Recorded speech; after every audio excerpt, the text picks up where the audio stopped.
Good morning, everyone. Welcome back to week four, Advanced Remote Sensing and GIS. Today, we are making a significant jump from fundamental concepts into the quantitative analysis and advanced spatial geometry.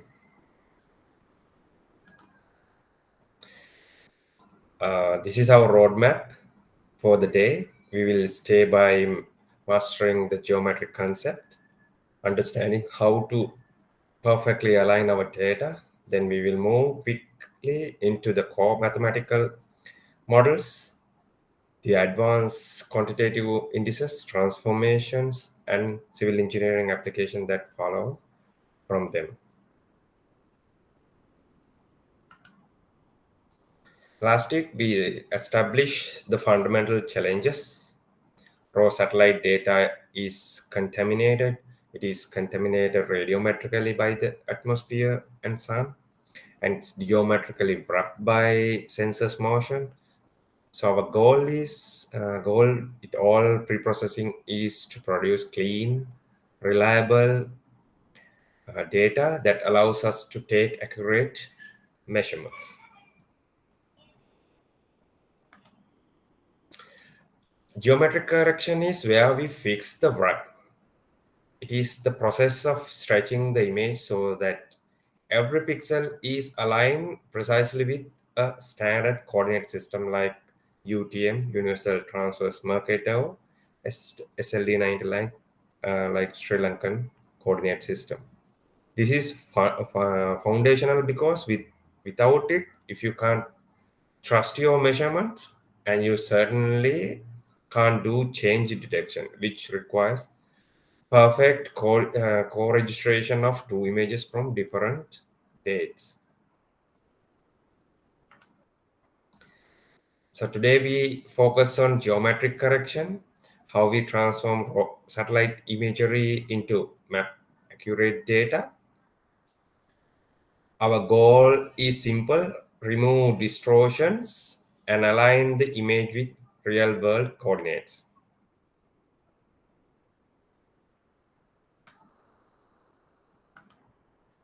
Okay.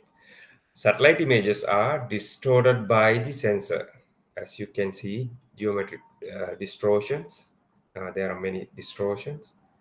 The platform and the terrain. Some errors are predictable, others are not. So correcting this distortion ensures accurate measurements.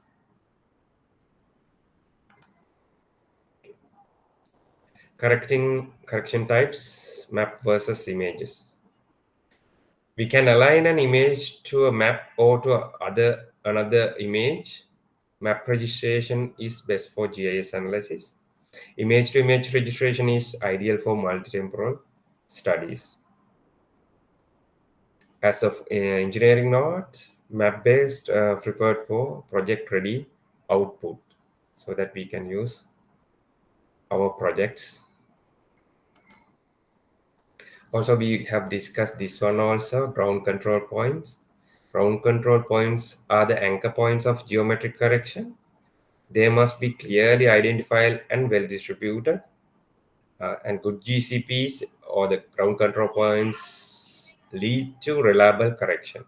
So as you can see here in the picture, also the ground control points. So your image and the ground coordinates are tied using these points. Then your image is act as a map. So after doing this, after assigning ground control points, the image will transform this image model. So for the transformation, we use mathematical models. Usually, what we do is polynomial transformation to grab the image. Higher order models correct more complex distortion, but requires more number of ground control points. So you can see first order, you need to have 3 GCPs. Second order, you need to have 6 GCPs, and third order 10, and so on. So you need to find more ground control points to go for a higher order.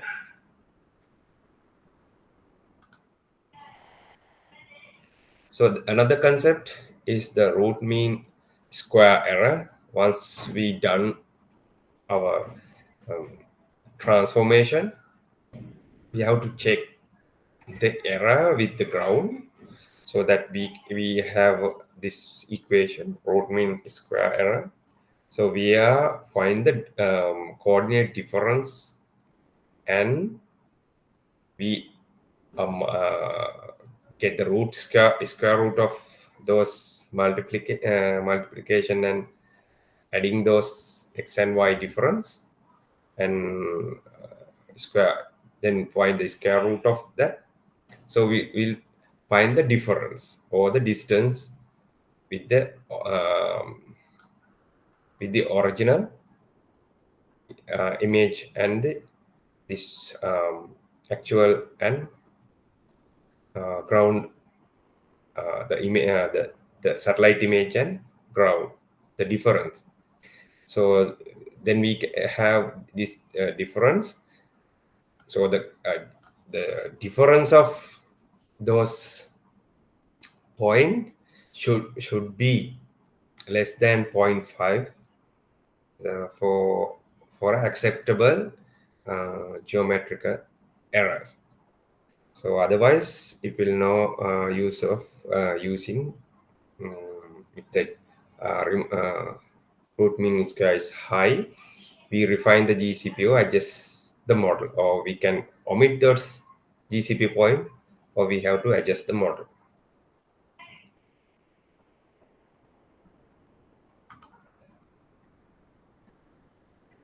So now we know.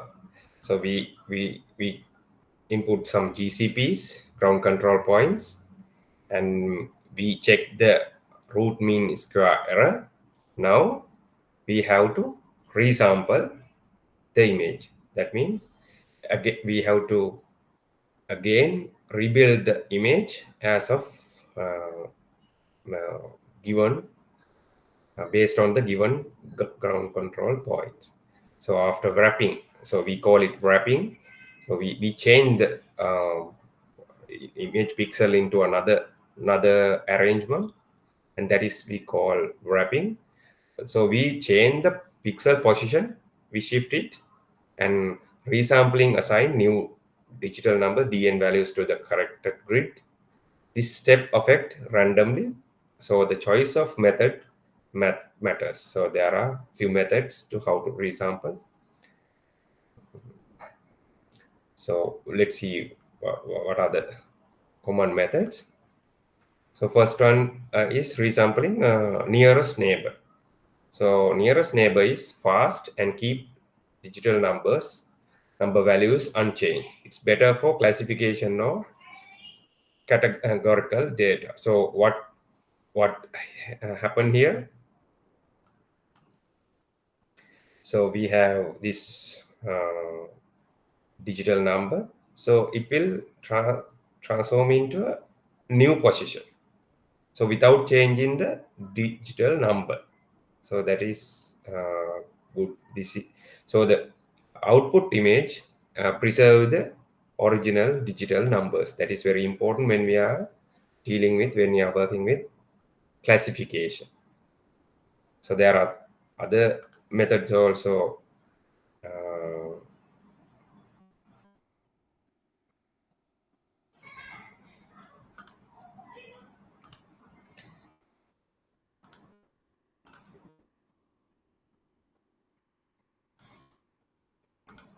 Uh, the other method is bilinear interpolation. So here what happened is so this will change the original dn value. It will affect four pixel values closer to the point that we want to resample. so that it will gives again mean or the value that mean value of these four dn values, and then it will assigned here as a new value. So bilinear uses surrounding pixel. These surrounding pixels smooth the image. So this one is good for continuous surface, but digital values are digital values will change. So it will the resultant value will get the mean value of this 4 pixel value.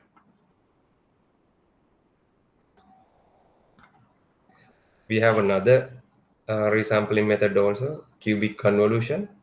So now here the digital numbers effect these 16 dn values.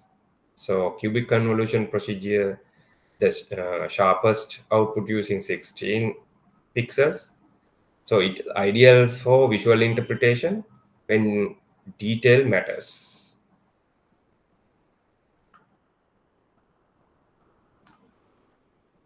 Okay.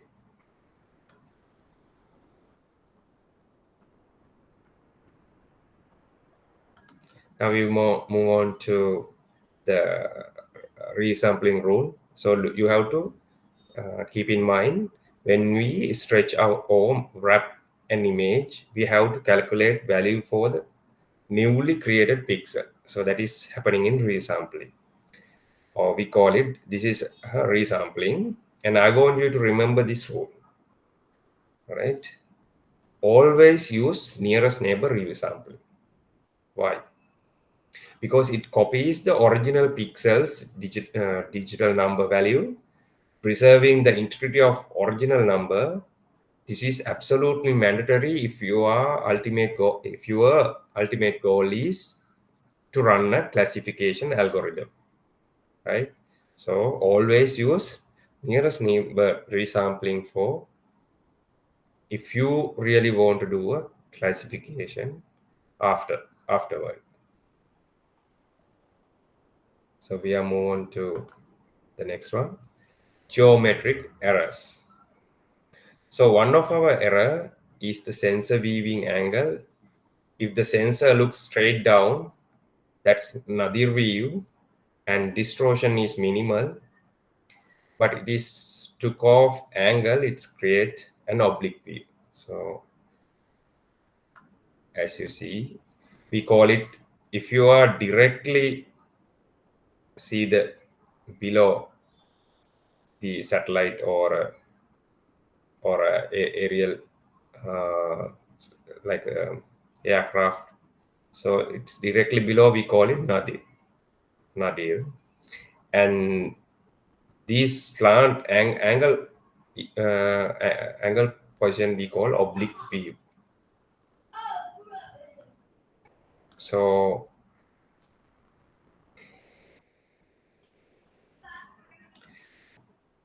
so by seeing the if you are seeing the nadir, uh, then if you are seeing oblique view gives geometric errors. So we can have mathematical models to correct that error. So there are other geometric errors, platform instability. Satellites are never perfectly stable. We have three main movement errors: roll, rotation along the flight path, pitch, up and down motion, and your side to side drift. So small, unpredictable movements translate into a geometric distortion that must be modeled and corrected.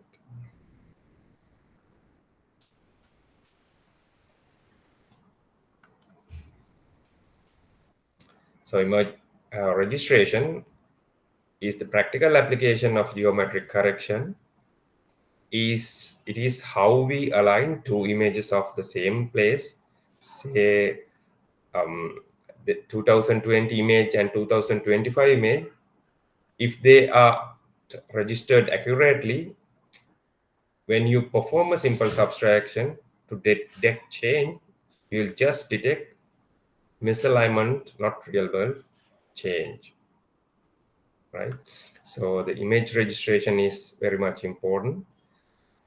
So that way you can clearly um, uh, look into the changes of change detection.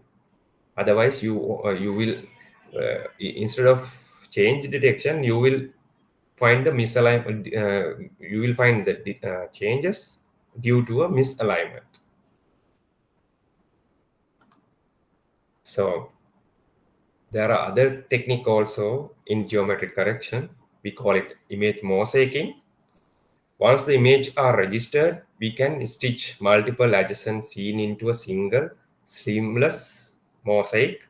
Mosaic means the image, there are few images, so you can combine those images and make it a single image. Process that we call it mosaicing. This is a critical for large projects spanning multiple satellite prints. We have a technique called feathering to blend the seam lines and minimize the visual difference caused by a minor radiometric variation like haze or sun angle. So as you can see here in the image, there are two different uh, brightness or color variation at these two images. After mosaicing, both image seamlessly match each other. So that is how we do this using a technique called feathering. It blends the stream lines to reduce radiometric differences between two images.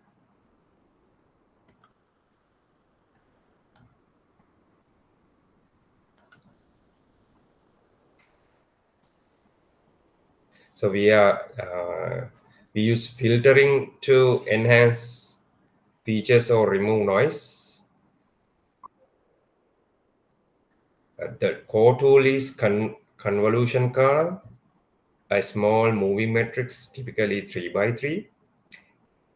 It defines a filter by calculating a new pixel value based on the weight assigned to the kernel and the value of the surrounding neighboring pixel. So this is the input image, and this one is convolution filter kernel. So this while this applying this filter kernel into this image, it will move along this line, and likewise send output image, it will create like this way. So the filters or the after applying a filter, the image will be changed. The basic that what we want to highlight in the picture or emphasize or enhance, what the feature we want to enhance, according to that we have the kernel will be changed, and the output image also change according to that. Uh, so I have download and share with you one video from YouTube, so you can see.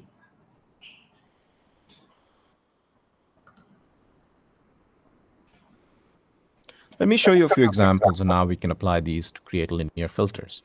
This is my original image. I'm just showing a small 64 by 64, and I hope you can see this in detail. Let's take this original image and we're going to apply a bunch of filters to it. Let's apply a simple kernel here, just a simple, again, an identity. What do you expect the output to be? Next one we can apply where there is not just the identity, but now we have shifted this by 1. What should the output be? Here, of course, we've seen this kind of stuff before, just the average. We can guesstimate as to what the output would be, what the output should be for that one. So for this one, as we've looked at before, it should be the same image again. We haven't actually done anything, right? But just doing a convolution. With doing this, basically we'll see that the image is shifted by 1. Basically what we've done is kind of given a shift to the image. This one we've seen many a times, and again applying a convolution with this one will give us a box blur or an average blur. Let's look at another example. And this will give us examples of how we can combine filters. Again, my original image. And this time around, I have 2 different kernels. I want to take this kernel multiplied by 2, which basically is 1 now. Basically, it's saying is that I'm going to now try to give it a little bit more strength at the value itself. But then after that, I want to subtract it by an average. So I can do this process. Remember, the properties of convolution allows me to do something before I apply it to the image. I can actually do this process individually. And this would be my new kernel, right? I mean, twice 1 subtracted by 1 over 9, 1.9, and this basically becomes, and this is what my height field of this kernel looks like. Applying this, any guesses what would the output be? In essence, by doing this, we've created a simple sharpening filter. What we've done is basically allowed it to actually create much more resolution information at the peak and remove it further as you go down. So in essence, this raised the information, then we subtracted it by the average, and the output is a simple sharpening filter. So by doing these kinds of combinations, we can actually generate a lot of different types of things, and we will, trust me, get into a whole lot of these types of filters. And for those of you who are now started playing around with your different types of development platforms, please remember, you can actually do this in MATLAB, OpenCV, Python, or filtering, or any types of tools that you've been playing around with this. And we will be doing assignments on this too.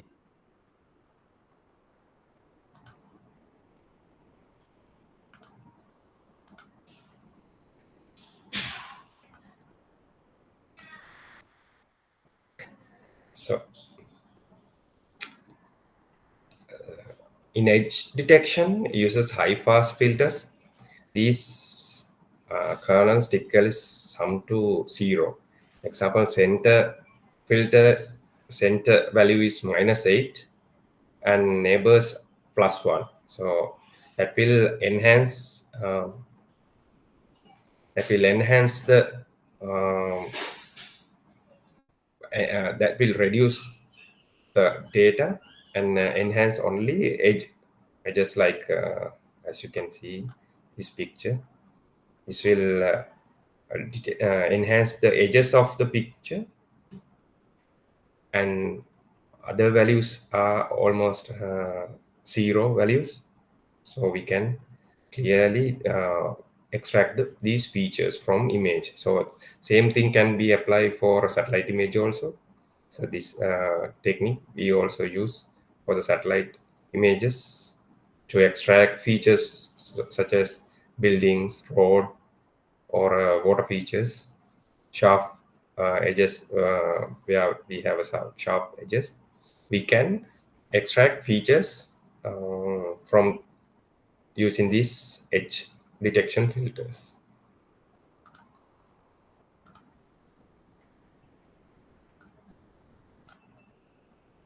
This enhanced high frequency details, allowing us to easily extract linear features like roads, building boundaries for site analysis. As civil engineers, you may be required to get those data from image. There is another one, this one also, many filters apply for a single image. As you can see, um, this is the original satellite image. Then this robot filter, applying robot filter, Sobel filter, pre-bit filter, shift diff, or edge dog, Laplacian, emboss. There are thousands of filters, different filters. Those filters gives different values, different usages we can use, so that we can have many enhancement in a image using that filters into an image.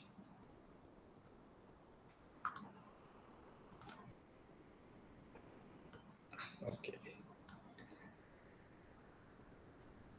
So now we move on to the, so we already talk about these four resolutions actually. Um,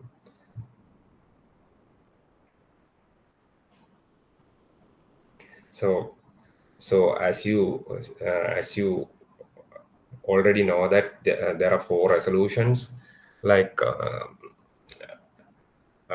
spatial resolution, spectral resolution, uh, geometric resolution, and temporal resolution. So remember the inverse relationship. You can't maximize all the resolution at once. So if you want high spatial resolution, like world view at zero point 0.5 meters, zero point 0.5 meters ground resolution, so you have to sacrifice the temporal resolution. So it has a slower revisit time. That means satellite again passes through same place, maybe 16 to 20 days after. You can get same image after 20 or to 15 days, 15 to 20 days. After that, you can get the same image. So that you have to sacrifice the temporal resolution. And if you want high temporal resolution like modis, so they have a daily coverage. So you have to sacrifice spatial resolution. And the modis uh, has spatial resolution 250 meter. It gives like a quarter a kilometer, 0.25 kilometer ground resolution. A single pixel cover uh, 0.25 kilometer. Oh, the 250 kilometer by 250 kilometer uh, area on the earth.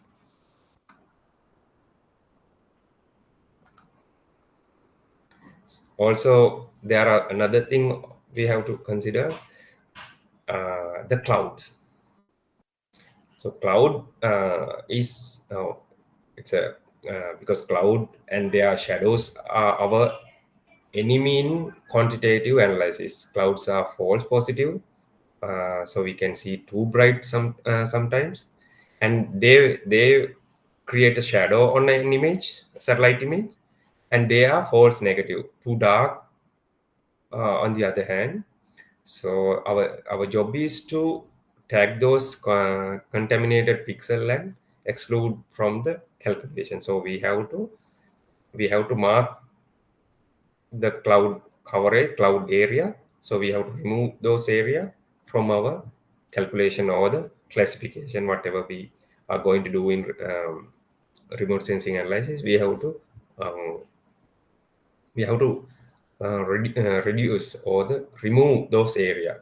So for a for a good satellite image, we need to have at least it should reduce at least 5% cloud coverage. Entire image for an entire image area, we don't have to be there.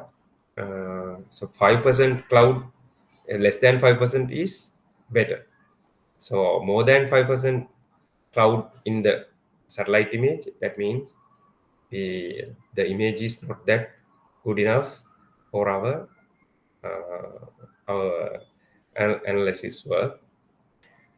So it is, so you can see like Sri Lanka, it's very hard to find a good satellite image due to this cloud coverage. So most of the day in the year, there are clouds in the sky and also rainy.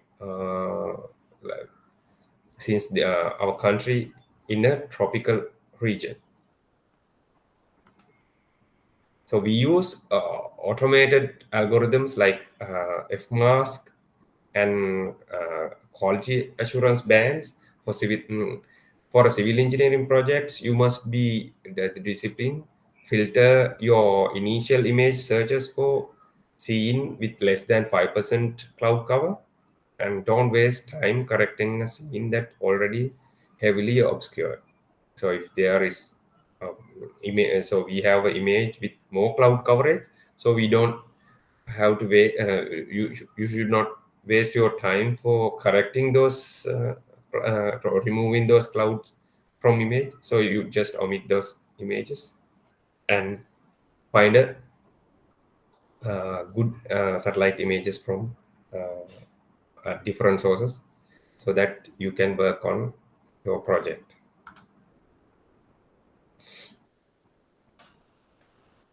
So we already discussed these two concept data formats. So as you know that, for a small recap, so we have two formats, raster and vector. You will primarily work with two formats and raster, like grid data, geotiff, like raster data, and vector data, data, shapefile or geopackage. So understand which format is appropriate in your input and output. GeoPackage is so one thing in ArcGIS also, and GeoPackage is increasingly popular, and as it stores both formats like raster and vector format. Yeah, so you can use those two formats in same uh, environment, computer environment. Uh, So now, so you can actually, there are free satellite data uh, given by NASA, USGS. So you can include entire Landsat record since 1972 and ASTRA data uh, from this website.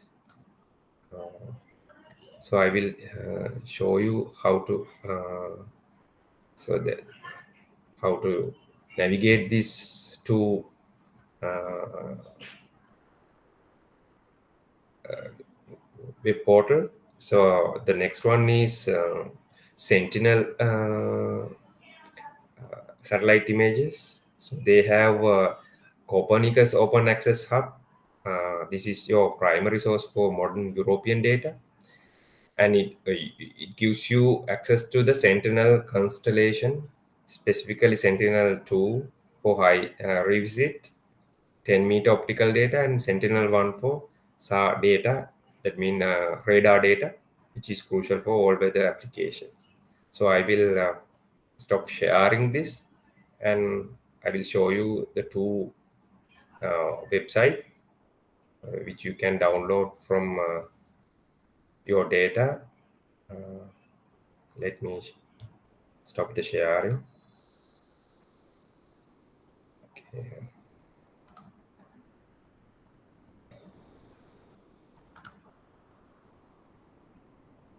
Now I will share my window.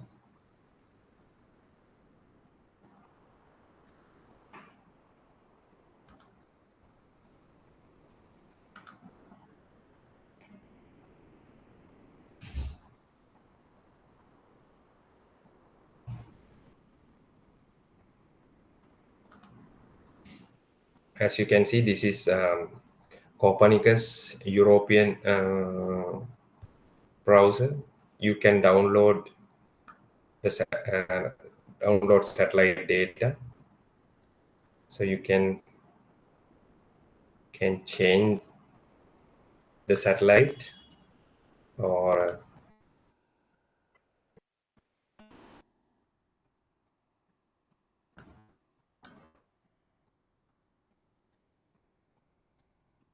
also you can change the cloud coverage also. Right? You can reduce up to 5%.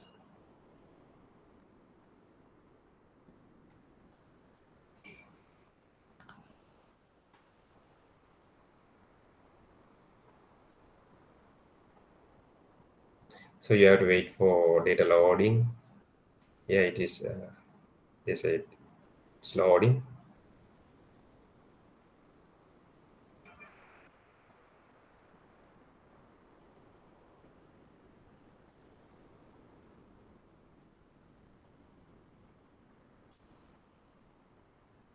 Yeah, this one is false color map.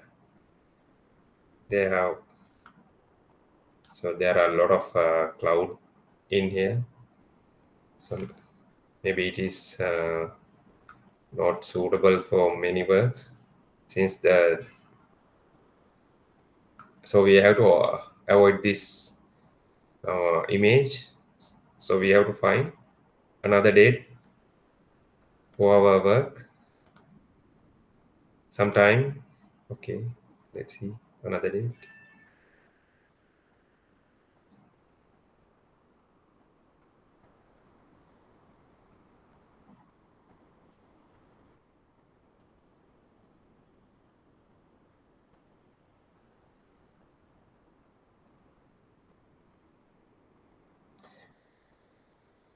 Right. It has more cloud, so you can see that it is very difficult to find a good image most of the time cloud coverage. So that's why we can go for a radar image instead of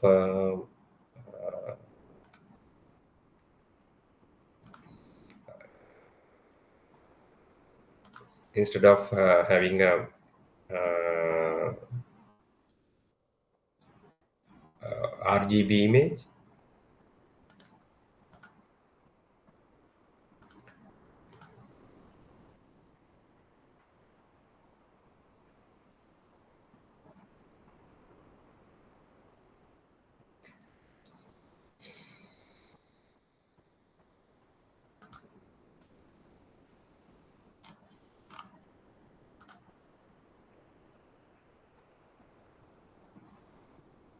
So this one is a radar image, so you can see it's clearly visible without having a cloud.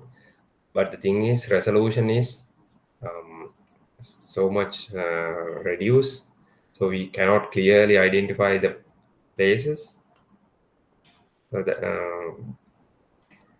but we can do many things in using radar images. It's a different application.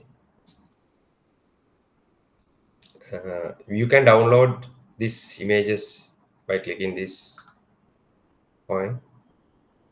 If you sign up with this website, so you can download high resolution images, maybe up to I think 600 dpi. You can have a more clear view, high resolution image you can download in here. So it will take some time to download. So you can get Copernicus by using Copernicus this website. So you can download Sentinel data, European satellite data, uh, radar data, and also RGB, normal other data also you can download. And one other thing is this one USGS science change this one for Landsat data you can also download. So here you can see any data.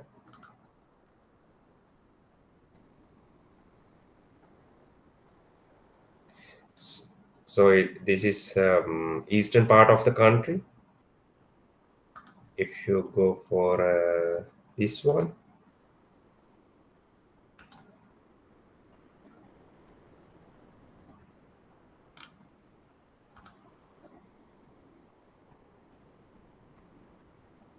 yeah, this one is western part of country.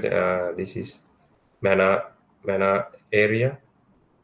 So you can download here, uh, download image, as you can open with a different window. The metadata also here, so you can see where date of acquire, category collection, path, throw, the coordinate system, and many information based coordinate system, WGS 84, UTM, Universal Transfer Market projection used, 44 zone. So in Sri Lanka, they use 44 zone. So then you can download here the data.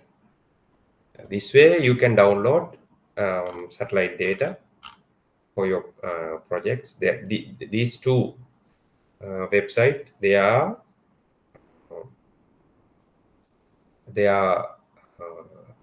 freely available. Anyone can download this today.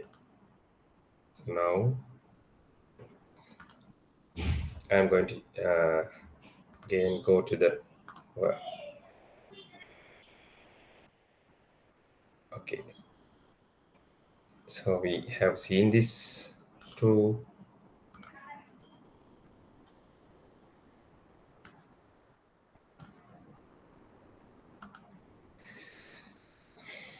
So we are move on to the discussion segment before we move to the quantitative indices. Let's quick discuss the data formats and the process of acquiring Sentinel-2 data. Oh, we already discussed to this. No? Or now we move on to the spectral signature. So we already discussed this NDVI and indexes, spectral signature. Just as vegetation has a classic signature, high and near infrared, low red, built up areas like concrete and asphalt have high flat reflectance signature in the near infrared and shortwave infrared. This spectral behavior allow us to isolate urban areas using indices like NDBI, normalized difference build-up index. So, as a civil engineering student, if you want to find the build-up area in the urban area, so you have a satellite image, so you can have this NDBI index, normalized difference build-up index. In that, you can clearly separate the built-up area from other areas. At the same time, there are other indices also for the crops also. The basic quantitative analysis is the normalized difference. So there are formula like normal difference is band A minus band B over band A plus band B. This is the normal equation.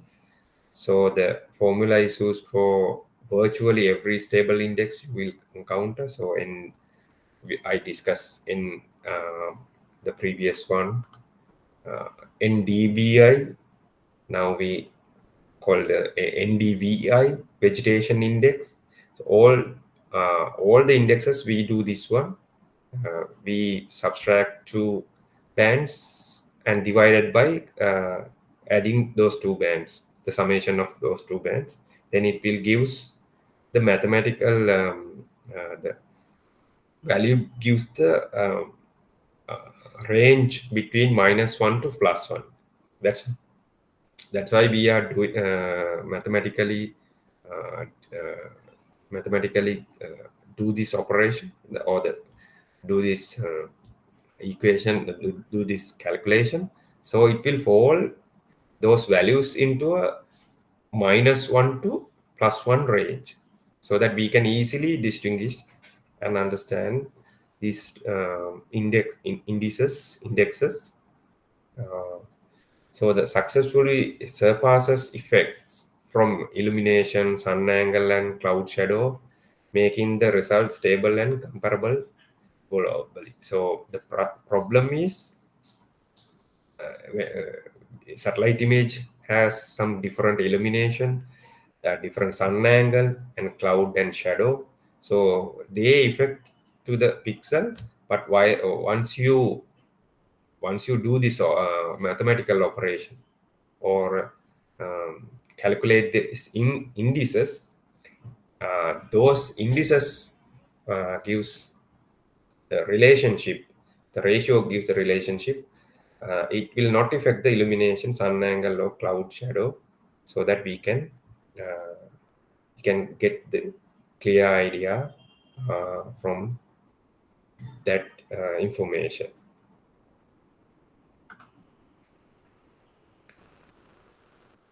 So we are heavily rely on NDVI,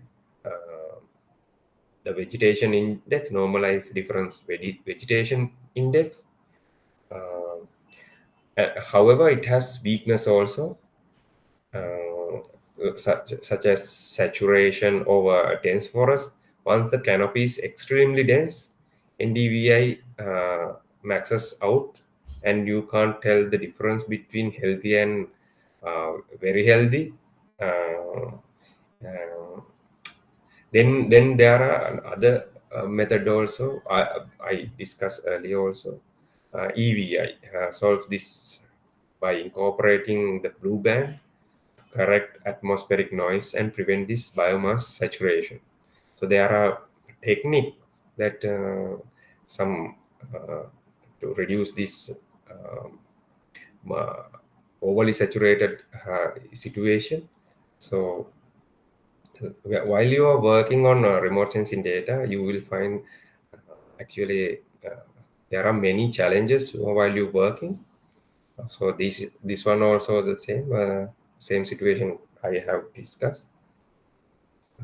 discussed here. That is, we cannot heavily rely on NDVI or the vegetation indices. There may be errors, also weakness. Uh, so we have to into mind that uh, to eliminate those, uh, to reduce those errors or weakness. So we have to do another way of operations, like this one is EVI, enhanced vegetation indexes. Okay.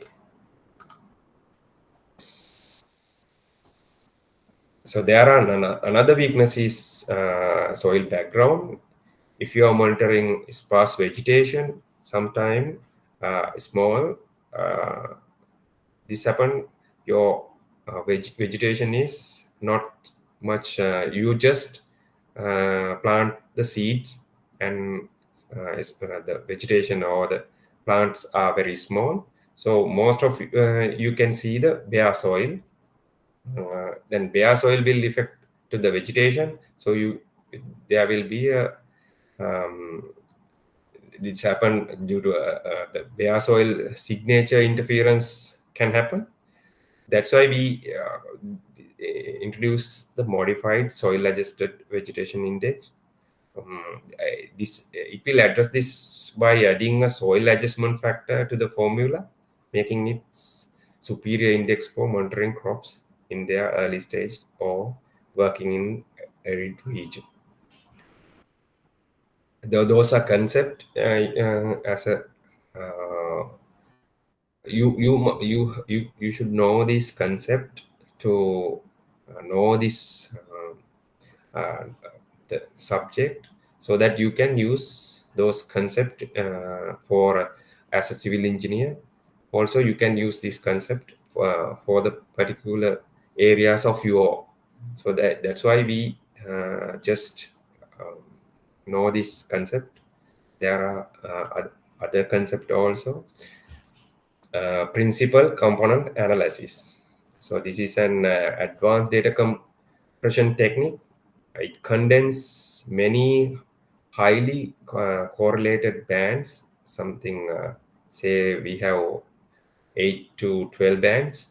So we have to put into a smaller set of uncorrelated components, typically 3 band. And then this removes some noise and redundant information. So we have sometimes Landsat images. We have 8 to 10 bands in layers. So whatever they have 8 to 10 bands, we can only see 3 bands: are red, green, blue. So we have to reduce this 10 to 12 bands into a 3 band, so that these 3 band represent all the 10 to 12 band. So all the information, without compromising the data. So that for that we use this principal component analysis. So this one is for I downloaded from YouTube. This is kind of a reel from YouTube. Do you know how principal component analysis, PCA, actually works? Here's how. Imagine we collect data on the weight and height of 1,000 people and plot it on a 2D graph. The data varies in two main directions, shown by red and green arrows. The red arrow represents the direction with the most variation. This is the largest principal component. Now, what if we want to represent this 2D data on a single axis? Simple. We project the data onto the red arrow, creating a 1D representation that preserves the most important information. Let's try a different dataset. This time, we see three distinct clusters. If we project onto the x-axis, two clusters merge, and we lose information. Same problem with the y-axis. But when we project onto the principal component, we successfully retain all three clusters. That's the power of PCA. It finds the best way to reduce dimensions while keeping the essential structure.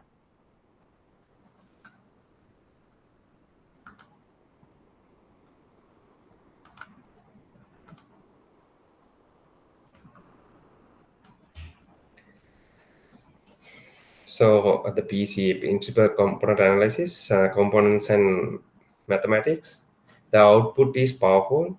A principal component one usually capture over 90% of the variance, representing the image overall brightness. Then the subsequent component PC2, PC3 hold the critical contrast information, and that we use for the subtle feature extraction of classification. So the mathematically, the contribution of each original band is defined by its eigenvector, right? So there are principal components, one, two, three. We can calculate many principal components. So like basically, after calculating more than three components, we are most of the information are within those three components range.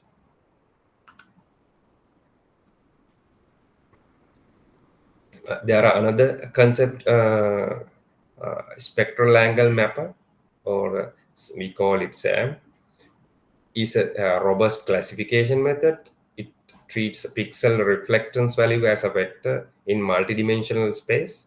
Classification is achieved by comparing an angle between the pixel vector and the vector of unknown reference material like water or concrete. So the earlier one we have discussed with x and y axis. Now we are going for angle map. So we have defined an angle. So we looking to this angle. So based on that, we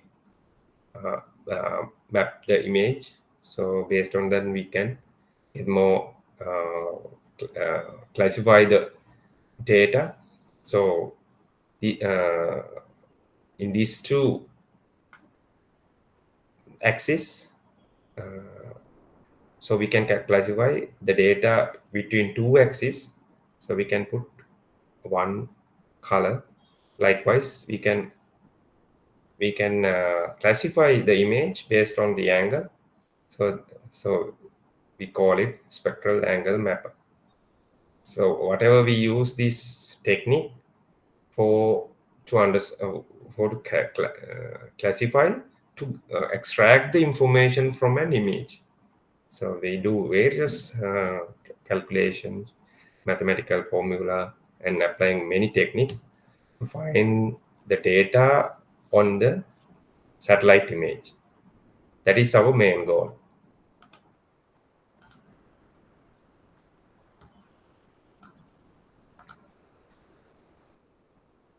So why is this powerful for civil engineers, especially in mountainous region? Because shadows and varying sun angle only change the vector's length, making it shorter or longer. but they do not change the angle. The SAM or specified angle mapper is thus highly robust, classifying material correctly even in highly shadowed area. As you can see, if there is then this one has a shadow area, so it will reduce the shadow area in the image, like this image also. And we used for this one for classification and image to identify the main the classify the satellite image data so that we can clearly identify the features on this image. So while classifying there, so we have, after classifying, we have to find the whether this is correct or wrong, the classification, the what we have done to the satellite image, whether it is correct or wrong. So we have to find two-way check the accuracy, producer's accuracy. We call it omission error. The producer's accuracy on the error of omission measures how well the feature that actually existed on the ground were successfully mapped. It is the error of omitting a true feature. So there is a formula for that. So correct pixel over total reference pixel for that class. So we got some percentage value or a ratio, the less than 1 ratio. So the correct the formula is correct pixel is divided by total reference pixel for that class. This is the omission error. We have also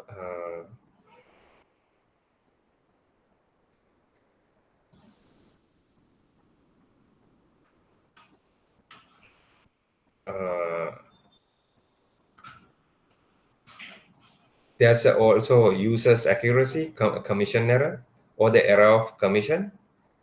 Measures is the reliability of the classified map for the end user. It is the error of committing a pixel to a class it doesn't belong. For example, is that area the map labeled urban truly urban? So the previous one is omission. That means the software or the system will not detect the area where should be urban area. This happens due to the uh, the, the procedure or the model that we build in the computer. So the second one, this one is commission. This happens due to the user error. User did wrongly identified as the forest area as an urban area. Then it will give the error result. That is we call commission error. So our next topic, next section dives deep into the, so we call it HSDMP component of GIS and its direct application in hydrology transportation and infrastructure monitoring. Here we are not going to talk about the GIS in deeper. So we will discuss in the next or the following lectures GIS in deeper. Here we are mostly focused on the application where the remote sensing and GIS come in handy. hand to hand. So we move on to the next one. So as you for the I initially also talk about this one. So there are GIS.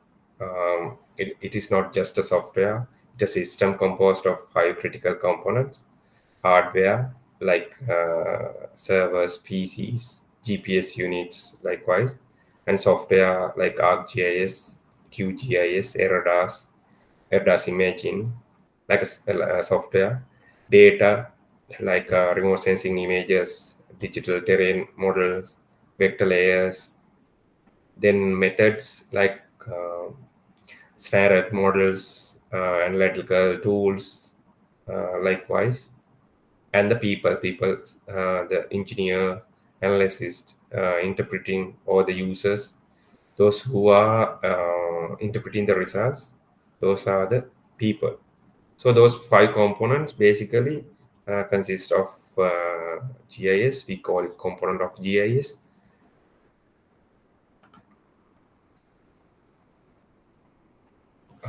GIS is so uh,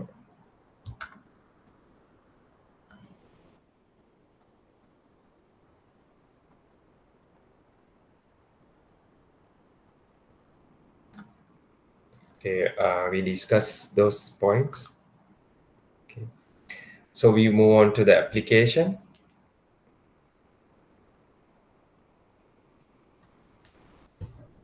When we work on hydrology, in hydrology, our primary input is the digital terrain model. We use digital terrain models for the water movement by determining flow direction, flow for every cell, then the calculating the flow accumulation, where water concentrate. So like if you have a digital terrain model or the DTM in a particular area, you want to find when this place got rain, water from rain, what happened to those water, where it flows. So we can analyze this by using certain techniques. We can find the flow direction, which way the water will flow, and how these all the water accumulate into a small stream, then a larger stream, then a river. After that, it will goes to the uh, ocean, sea. So we can find using this digital terrain model uh, these things we can use to find flow direction, flow accumulation, uh, by using digital terrain models. So next one is uh, watershed delineation. Also, digital terrain model analysis allow us to automatically define watershed boundaries and delineate stream network. These defined catchment areas are the essential input for hydrological model when calculating runoff volume and peak flow rate for hydraulic design. Let's say you want to find, you want to build a dam. Let's assume that you want to build a dam. So there you build a dam. So you need to find what is the catchment area. The water comes to the dam, which area, when it rains, which area covers we call it catchment area. The water comes to the dam so that we can uh, find the capacity of dam after 10 millimeter raining or a 50 millimeter, 100 millimeter. So we can simulate. Then we can find uh, how much uh, how how how much water comes to this area, so the height of a dam or a strength of a dam we can think about depending on the water level, so that we can find this by using, we can find this watershed boundaries. And we can also find the runoff model, runoff volume in 100-meter rainfall, 150 millimeter rainfall. So we can find the runoff volume. So this one, those can be happen once we create a digital terrain model. So in remote sensing software or either GIS software, they have this model. So easily by clicking one or two buttons, you can easily get those information. So you can decide. You can make your dam or you want to build another irrigation system. You just use this data for you can build that one. There are another application, the flood risk mapping. So you know that flood can happen many places. Even in Sri Lanka, we face this situation, flooding, inundating area. So if you want to find the inundated area, so you can just using this digital terrain model, you can build you can get a inundation area and water surface elevation you can get. So you know that it's not, so we know the water flows for using gravity. However, sometimes in a hilly area also flooded. So how that happen? So water flows the gravity to high gravity, even though water in high mountain area there low there has low gravity position, even though they have flood. Since some when the rain is happening, so water flows. If there are bottleneck or some place where water stag and it has no way to pass through that same rate, then it will stag the water, then the flood can happen. So likewise, we can model this flood mapping by introducing those bottleneck areas and also terrain by using this terrain model. We can get the flood risk mapping. We can have these maps. Also, we can use once we have inundation map or raster map, we overlay it with the vector layers of building footprints, critical infrastructures. And this overlay allows us to quantify what assets are at risk, so which is necessary for insurance or damage assessment. So once we have built this inundation map or a flood map, so we can, that is a raster data, we can overlay building layer or a road layer, infrastructure layers, we can overlay it, so we can see if it is affected or not. We can get the idea. So we can either we can clearly say evacuate them, or we can relocate them, or we can give them a warning, like what the NBRO basically done is like this way. When the raining happen, they give some red notice or advice or warning, so that people can go for a safe place before something happen, or before a landslide can happen.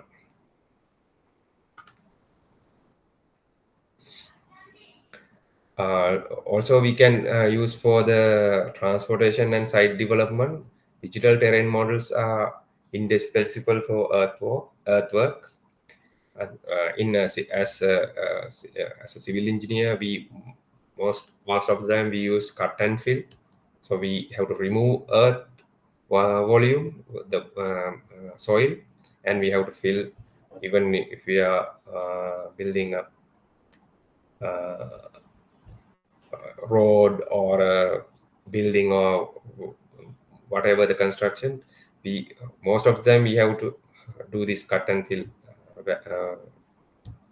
volume calculation. So based on the digital terrain model, we can easily get that information. So we can use for transportation and cut and fill work these digital terrain models. Or the beyond the earthwork, GIS provides network analysis. This finds the optimal route, shortest or fastest on a road network. It's also defined the service area, the extent of an area that can be reached from a facility within the set time, which is critical for emergency service plan. So in GIS, by using a network analysis, you can find the optimal route. So already you maybe use the Google Map for your daily transportation needs. Whenever you want to find the fastest route or the optimal route, optimal distance route, so you can they give to the path. So based on they do this network analysis to find the optimal route or the fastest route. So that is how this happen. So if you have the radar images like differential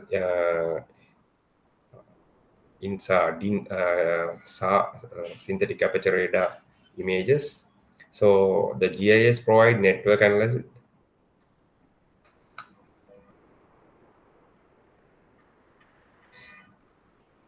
Advanced so synthetic aperture radar images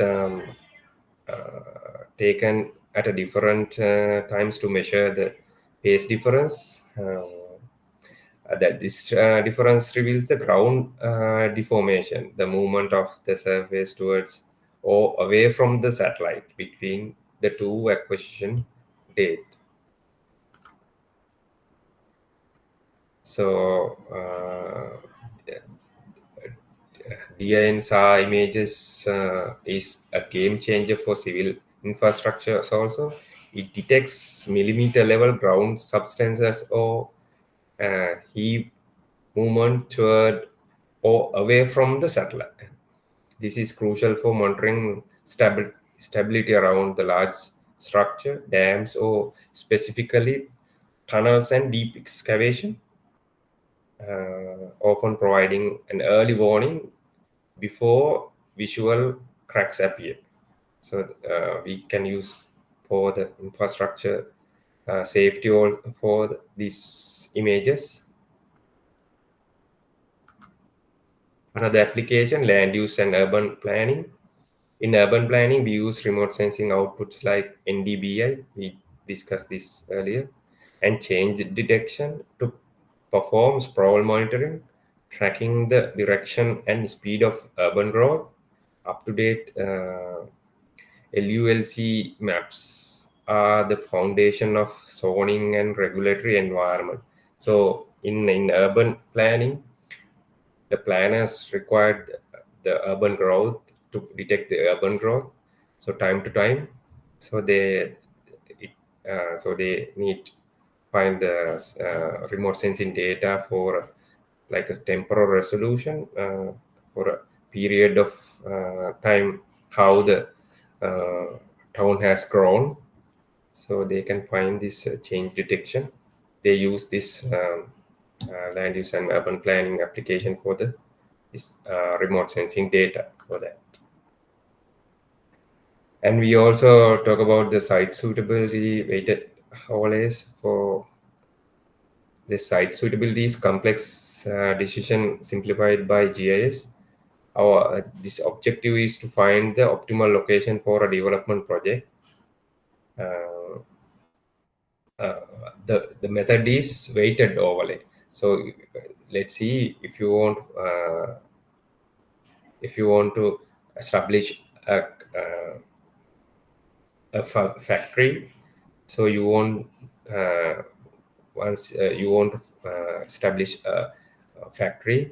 So you have to think about the transportation, and the it should be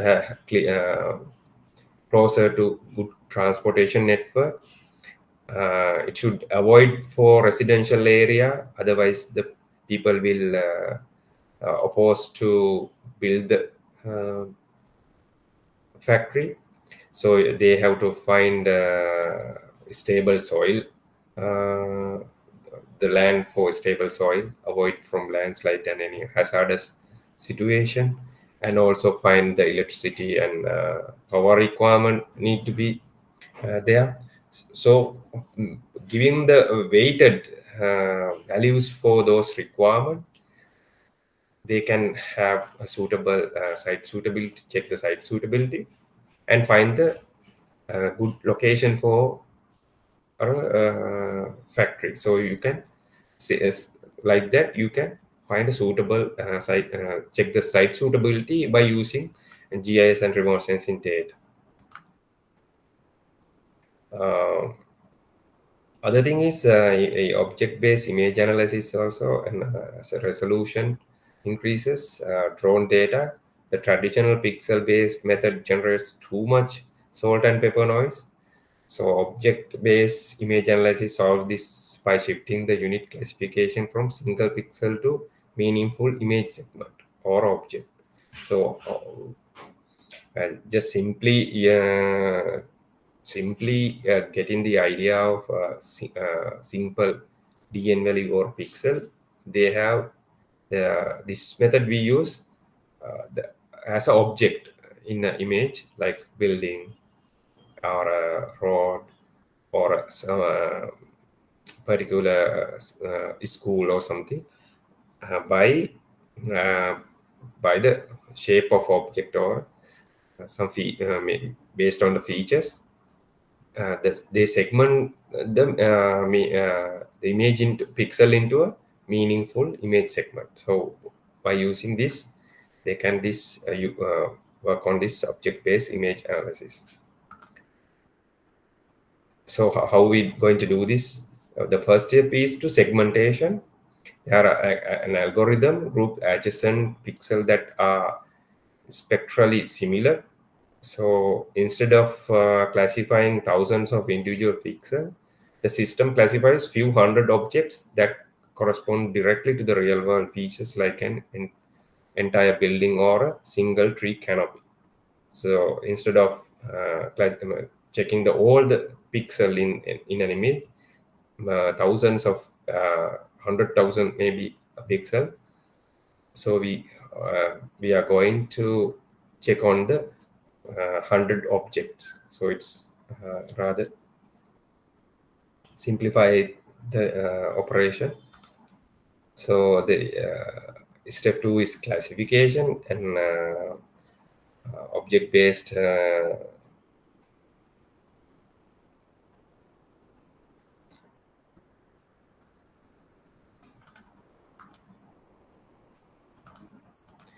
object-based image analysis is this one is advanced because it doesn't rely solely on objects color spectral values.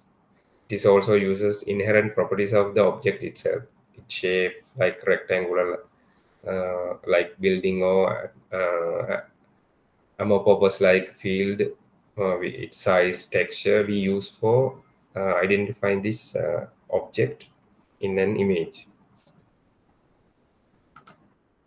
The result is inherently clear, more precise maps. the boundaries of the classified features are much more realistic, and they look like true vector features rather than the jagged, noisy boundaries created by pixel-based method. So after doing this, we can easily extract information from satellite image into a GIS vector format. So this is very good method for feature enhancement. So that's why they use this method for uh, image classification. Now we move on to the final segment, the case studies, the concepts to real world engineering solution through 3 detailed case studies. So I will just uh, move into these slides, and while I move on, I will describe this to you, so you can later work on these areas.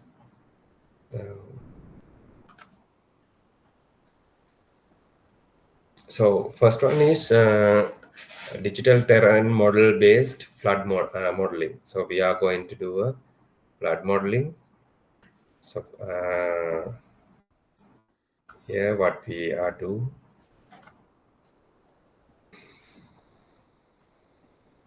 So our target, so location. So we are going to map 100-year floodplain for an urban expansion project. So our task is mapping the 100-year floodplain for urban expansion project. So we need data. So input is high resolution LiDAR data, DTM data plus uh, raster model output. So high,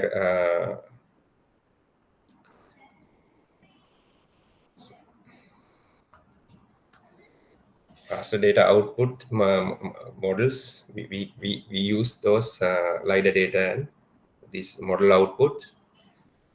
Then finally what we are going to do is our outcome is to generate flood depth map leading to revised minimum finished flow elevation requirement for new infrastructure.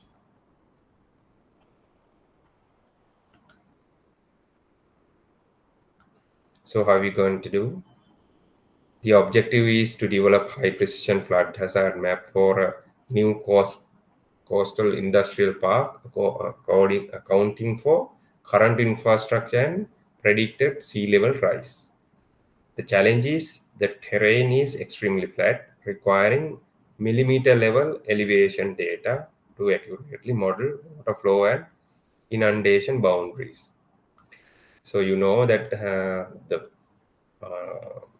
when we are in a coastal area, there most of the time there are hardly find the mountainous area mostly flat, so that we need to find a millimeter level accuracy. So for that it's better suited for LiDAR survey. So we are going to do that. So the source is aerial LiDAR survey data. It gives highest vertical accuracy. The product is creation of a high resolution via digital terrain model. Digital terrain model remove all the building and vegetation. So after getting the LiDAR data, we can have a DTM, digital terrain model. Before that, before the digital terrain model, so LiDAR operation we do like we get like digital surface model. So after removing all the buildings and trees and every object, so we can have a digital terrain model. So initially we got digital surface model. It has everything, even in um, building, sometimes cars, even in trees and every object it has while getting aerial LiDAR data. So we have to remove all the things and find the terrain model. Only the bare soil, digital terrain model has only the bare soil, so that we can find. We have to find that one. So the resolution should be 0.5 meter grid cell size for detailed topographic capture.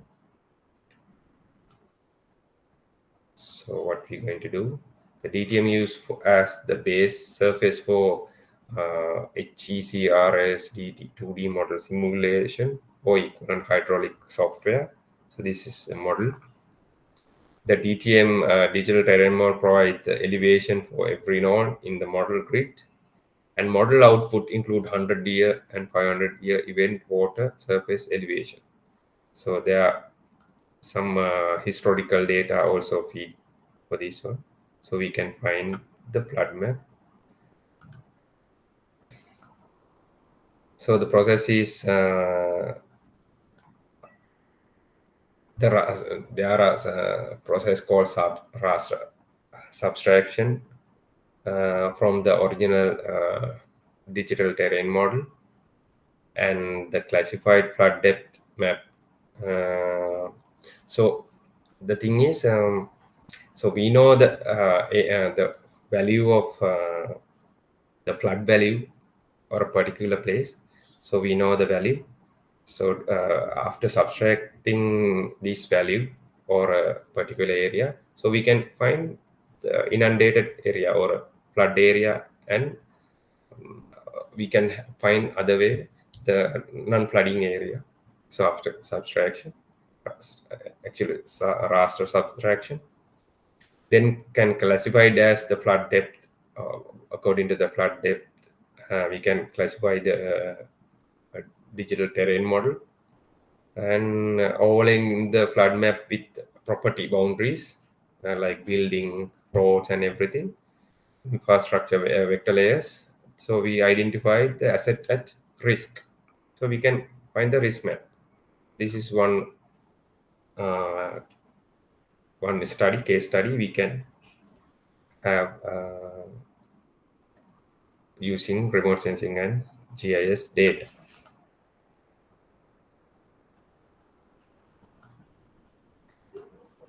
The GIS analysis inform planners where to enforce large development setback from the 100-year boundary.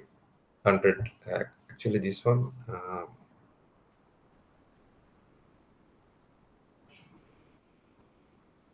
I think it's a mistake. 100-meter boundary. It should be 100-meter boundary or flood boundary, flood boundaries. So we can have that.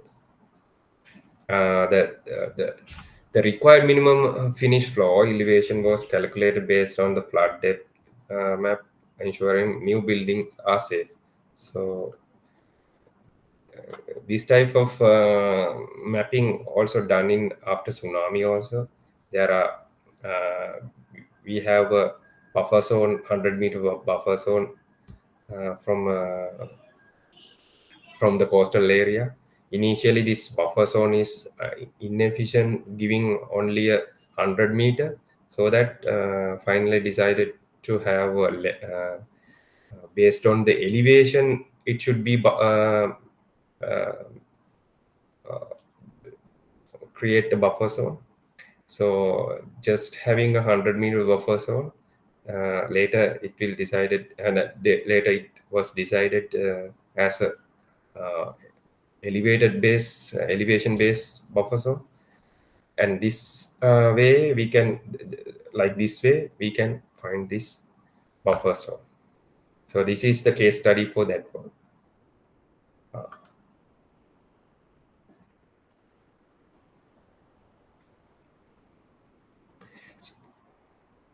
So we have another case study, also case study 2. So we want to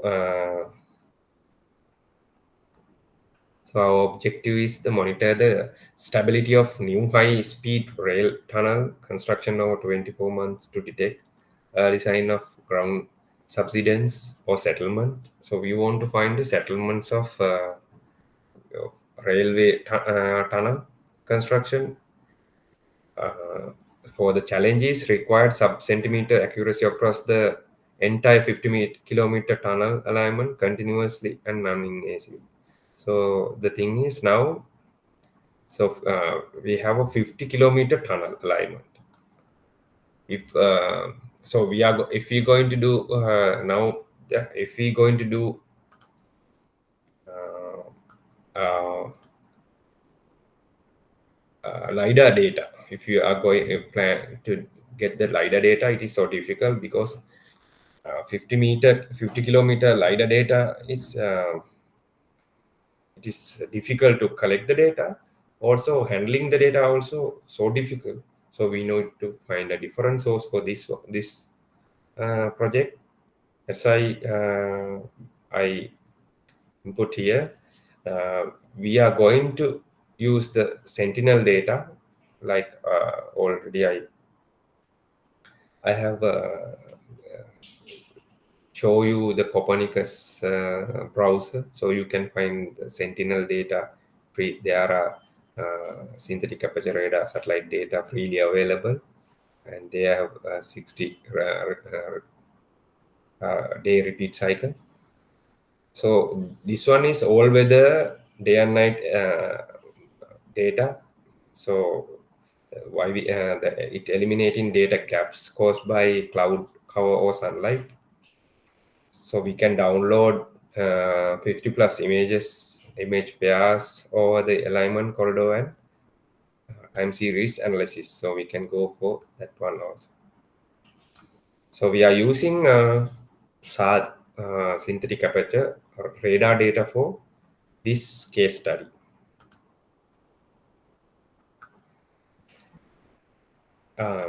So you will learn this interferogram in next lecture series. That is radar. When we are discuss the radar theory, we can get this interferogram. We can have the knowledge on that one. The raw SAR image output is an interferogram, a map of colored fringes. So we have to full color cycle fringe represents a specific amount of movement, or typically few centimeters depending on the sensor wavelength. So we have to change this interferometric data using multiple interferogram advanced technique track stable points, correct roofs, bare soil or bare rock. So line of sight LOS velocity map showing the average rate of movement over the monitoring period, and the red areas indicate the subsidence near the tunnel alignment. So after analyzing this data, we can get the movement, and actually this one will check the change detection using those radar images. We get the change in the same area. The detected an area of 5 millimeter year subsidence, leading to a localized grouting to stabilize the ground before structure failure occurred. Mitigation. An operational system is differential interferometric SAR establish a reliable, cost-effective early warning system for rail operators, replacing traditional scattered physical sensors. So case study 3 is walk through the sprawl monitoring project, focusing on the use of time series Landsat data. So you can, I have already mentioned earlier, Earth Observer, you can freely download this Landsat data. See, there are data since 1972. So you can download this data freely available. You can calculating the NDBI. We have already discussed normalized difference in built up index, and you can generate in the change metrics and how the quantified change agriculture into urban conversion informed the creation of the green belts buffer zone in the master plan. So here the source is time series Landsat images. Then the pre-processing is geometrically. We have to correct it geometrical radiometrically and find the normalized to ensure the compatibility over the 2 decades. So we have to find the compatibility. And to selection, images were chosen for the same month, price season to minimize the um, phenological variation. So we can download various Landsat images. If you are going to find the images from different years, try to find the same season or a dry or in Sri Lanka dry season or a rainy season. So you have to find the same season. Otherwise, if it is in Europe, that will really a big difference. In Sri Lanka also, considerable difference if it is change the season. So you have to be mindful for that while choosing the images. So the NDBI or the normalized differential building index and thresholding. So normalized differential build-up index was calculated for all images to isolate non-vegetated high reflectance urban surface. Then we have non-vegetated area and vegetated area. We have two classified areas. So a statistical threshold was applied to generate binary urban non-urban map 2000 to 2020. So you can easily binary generate binary images mean 0 and 1. So if we urban areas we give 0 value or a 1 value, then the non-urban area 0, then black and white pure black and white image. So you have plenty of images between 2000 2020. So you can find this change happening. So you can find the change matrix. Um, the thematic change matrix was generated using this 2000 to 2020 maps, and so we can find the agriculture urban of diagonal cell showed the largest this error matrix. You can diagonal if you have error matrix, you can find the diagonal cell showed the largest conversion, confirming the loss of prime farmland in time. Through time, the urban growth, due to the urban growth, we can find how, as a percentage or as we can show in the map, how the urban areas spread through vegetated land.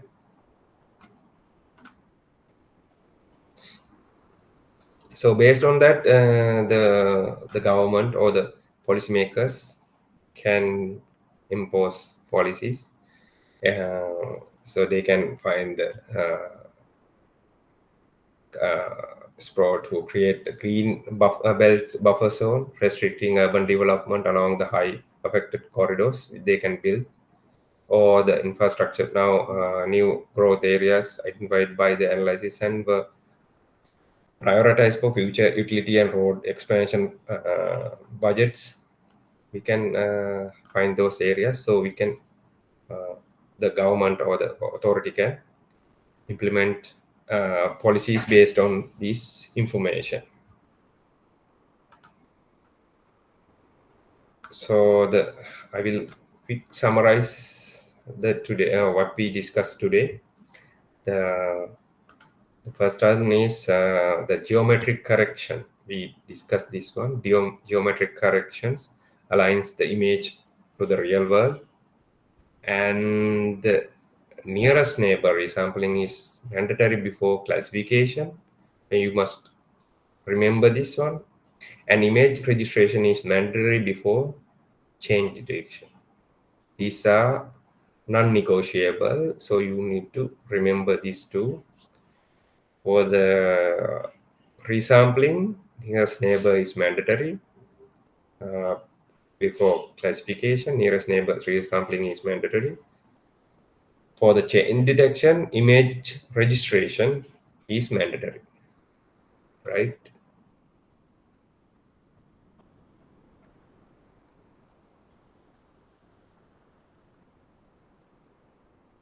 Okay. Next one, the quantitative methods that adapt to your analysis. Okay.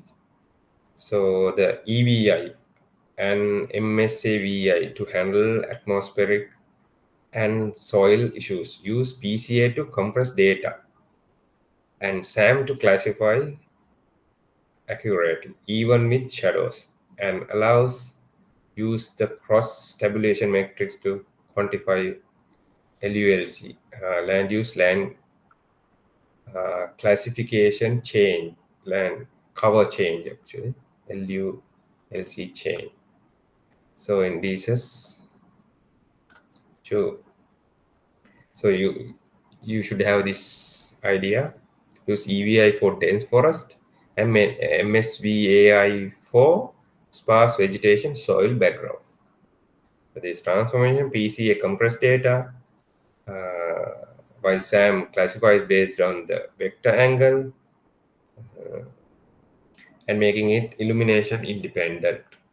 And the cross tabulation, this tabulation metric is quantitative standard for land use land cover change quantification.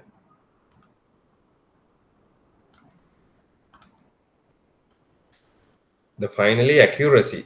Omission produces accuracy, tells you how complete your map is.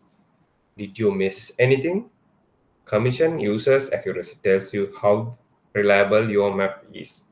Is what you mapped actually there? So these two concepts are important. So remember these things. So the other summary is the bridging it all together, the GIS bridges.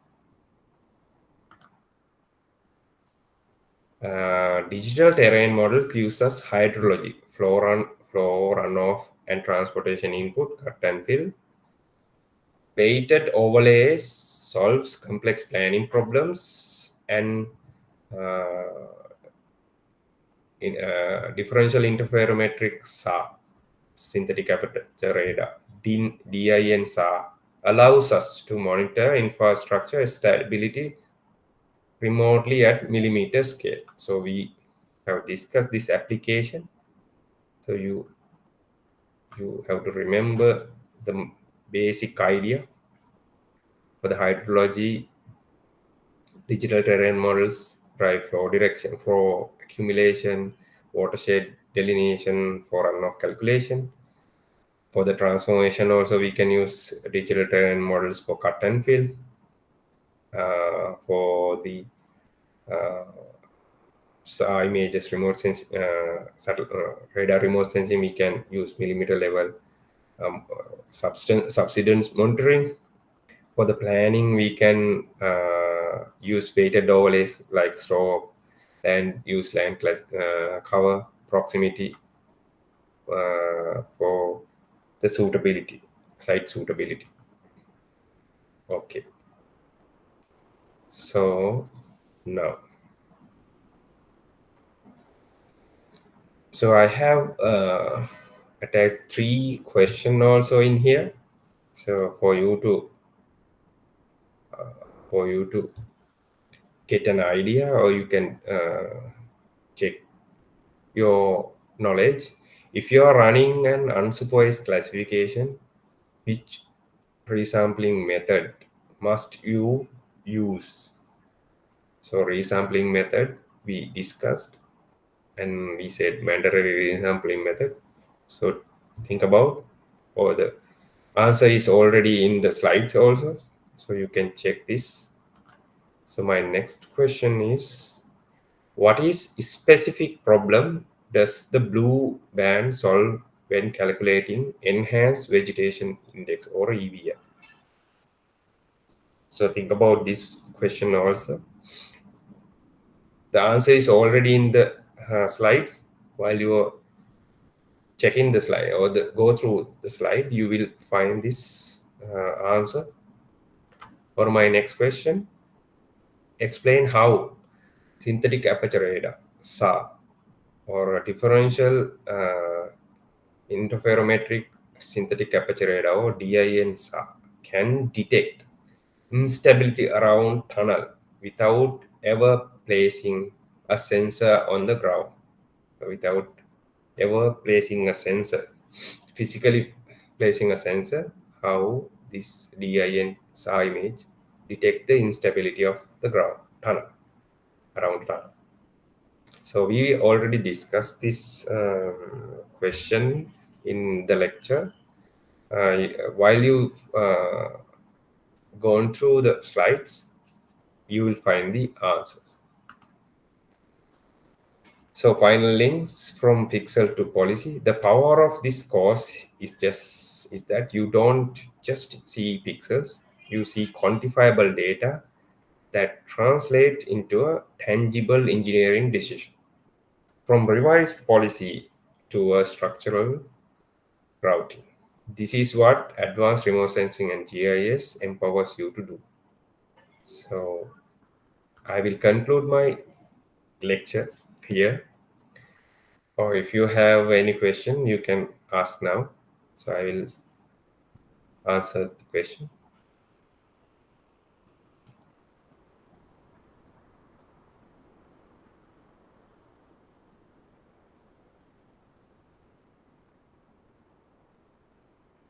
So you can either you can watch this video or simply go through this slides. You can understand what we discuss here. For an open discussion, I'll open the floor to think about which portals might be most useful for your upcoming projects or any specific formula you would like to explore further. So think about this one also. So I will conclude the lecture. Thank you very much and have a nice day.